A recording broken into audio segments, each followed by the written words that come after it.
Modern smartphone users have reached a point of exhaustion, staring downward into blinding, sterile white glows and tapping on cold, unfeeling glass slabs. The promise of spatial computing and AR headsets has only deepened the fatigue. In response, Apple is executing the ultimate courage. They are scrapping all foldable screen research and abandoning current hardware design. iOS 27 is being engineered from the ground up to run exclusively on a form factor from 2008. To pull this off, Tim Cook's procurement team scouted industrial zones near Shenzhen. They stumbled onto a landfill containing exactly 100 million pristine, unreleased smartphones. Apple bought the entire stash for $400. These devices were known internally as Project Onyx. Back in 2007, Research in Motion manufactured 100 million of these physical QWERTY units right before the original iPhone launched. They panicked, rushed to pivot to touchscreens, and dumped the entire Onyx run into industrial bins. Apple is reinventing the user interface to match this hardware, a concept they call spherical navigation. The touchscreen is gone. Swiping is eradicated. Siri and the entire OS UI have been recoded to map to the phone's physical trackball. You don't swipe anymore, you roll. Because the screen is only 2.4 inches and maxes out at 65,000 colors, the Appleberry gets roughly 40 days of battery life on a single charge. There is no MagSafe here. You just slot out the battery. Apple is selling replacement batteries housed in small, brushed aluminum carrying cases for $199 each. By acquiring $400 worth of e-waste, Apple has opted to exit the touchscreen arms race entirely. They are betting that the tactile friction of a physical keyboard is now a more desirable premium feature than a high-resolution glass display. The rest of the industry had to react immediately.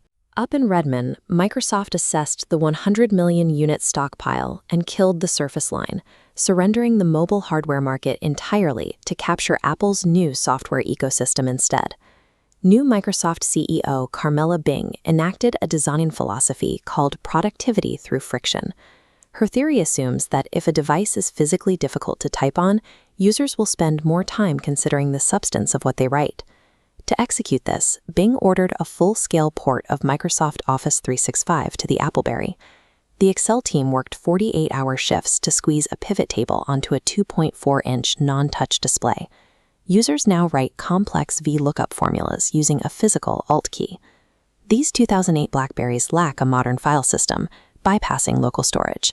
To save a Word doc or even open the calculator, the device requires a mandatory Outlook sign-in and constant OneDrive synchronization.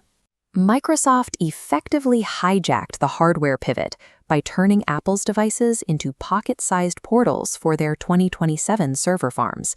The Tactile revolution provided the perfect infrastructure for an inescapable cloud lock-in. The decision to abandon hardware triggered a civil war within Microsoft. The company's old guard refuses to leave the physical device market to Apple. Founder Bill Gates has reportedly locked himself inside a Medina bunker to code a brand new custom operating system from scratch. Gates is targeting a mass stockpile of refurbished 2005 Motorola Q smartphones, sourcing the obsolete units from eBay to serve as the platform for his new OS. To distribute this software, Gates brought in Steve Ballmer.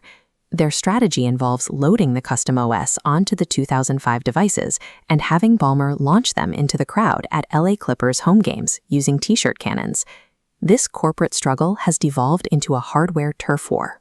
The industry is now fighting 2008 form factors with an unhinged supply of 2005 form factors. Google decided to escalate this retro arms race from an abandoned Circuit City. Sundar Pichai used the defunct retail space as the backdrop for the latest Google I/O keynote.